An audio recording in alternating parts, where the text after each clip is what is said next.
Welcome to Free Speech Nation.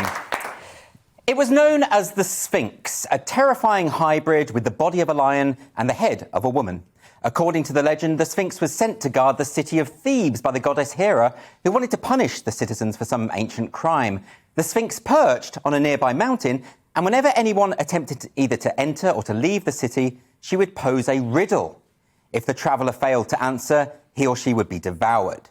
But this was no normal riddle. It was so confounding, so esoteric, so abstruse, that even the great intellectuals of the day soon found themselves in the stomach of the mighty Sphinx. And what was this riddle? What was the question that foxed even the sharpest of minds?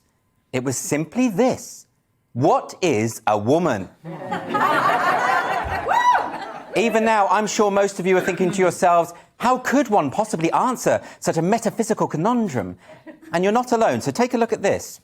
I'm going to finish up then, because this hasn't been very helpful, with a very simple question for the department, and that is one which has troubled me for a great deal of time with the bureaucracy here. Can someone please provide me with a definition of what a woman is? Department of Health. Definition of a man, definition of a woman. Anyone? It's pretty basic. Basic stuff. Professor Murphy. I think there are a variety of definitions, and I think just a simple perhaps to give a more fulsome answer, we should take that on notice. You're going to take on notice the question of what a woman is. No, well, there are a variety. It's a very contested space at the moment, Senator. It's not just a woman who's born a woman. But there are definitions in terms of how people identify themselves. So we're happy to provide our working definition is on one of the. I've only been here 2 years. That's the best thing I've seen thus far. Thank you so much. Now, that's the Department of Health. So if ever I fall ill in Australia, I am definitely not going to the hospital. They might accidentally try and give me a smear test or something. And what about Joe Biden's appointee to the Supreme Court? Can she enlighten us? Can you provide a definition for the word woman? Can I provide a definition? Mm-hmm. No. Yeah. I can't. You can't? Not in this context. So I'm not a biologist. The meaning of the word woman is so unclear and controversial that you can't give me a definition? Senator, in my work as a judge, what I do is I address disputes. If there's a dispute about a definition, people make arguments, and I look at the law and I decide. So I'm not. The fact that you can't give me a straight answer about something as fundamental as what a woman is underscores the dangers of the kind of progressive education that we are hearing about. So Ketanji Brown Jackson's answer there says she's not a biologist. And it's true, she's not a biologist. So how could she possibly know what a woman is? It's the same reason I don't know the difference between a cat and a dog, because I'm not a zoologist. Right? It's why when a friend asked me where I was going for my holidays this year, I told him I didn't know because I'm not a cartographer. You know, it's why if anyone ever asks me to call them on the phone, I tell them I can't because I'm not Alexander Graham Bell. But look, that's Australia and America. Now, surely our elected representatives here in the UK won't have a problem with questions of this kind. Let's see what happened when the leader of the opposition was asked whether women have penises. Woman can have a penis. Look, I'm not. I don't think we can conduct this debate with, you know. Sorry, have I offended you in some way? No. It's just I just. A woman can have a penis. I don't think that discussing this issue in this way helps anyone in the long run. And how about Annalise Dodds, the Shadow Secretary of State for Women and Equality? So surely she would be the most qualified to know what a woman is. Labour's definition of a woman? Well, I have to say that there are different definitions legally around what a woman actually is. I mean, you look at the definition within the Equality Act, and I think it just says someone who is adult and female, I think, but then doesn't say how you define either of those things. I mean, obviously, that's then you've got the biological definition, legal definition. With respect, I didn't ask for that. What's the Labour definition?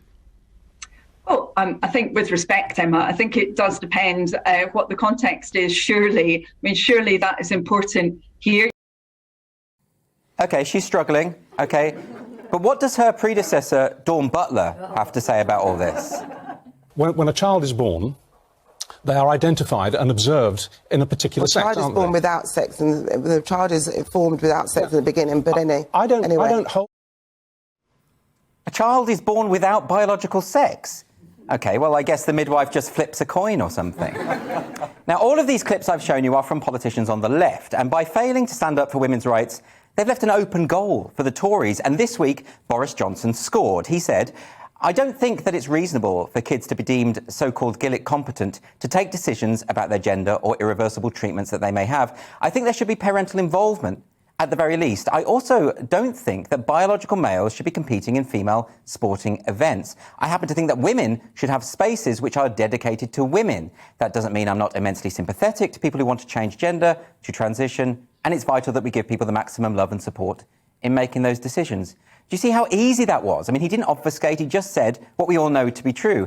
And given that women are 50% of the electorate, and the other 50% do have a basic understanding of biology, he just gave his party a huge boost. Now, I've never voted Tory in my life, but I do know that Labour's credibility will continue to suffer until it gets to grips with this issue. And let's not forget that feminists are overwhelmingly left-wing.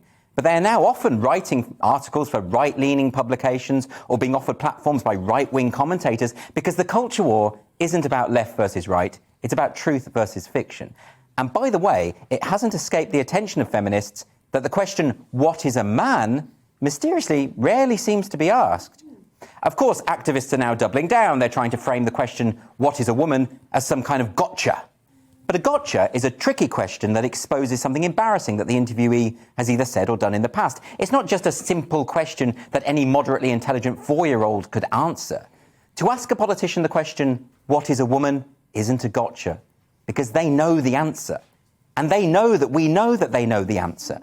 It isn't that they can't define it, it's that they're too scared to define it because they've been so cowed and intimidated by activists.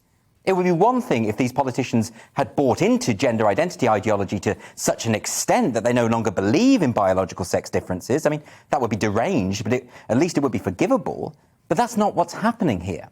While most of us have a limited understanding of various key political issues, we can all see that a failure to define woman is either delusional or dishonest, neither of which are qualities that we seek in our elected representatives. The question, what is a woman, has become a litmus test. It's not a gotcha, it's not transphobic, it's a means by which we can assess the honesty of the ruling class.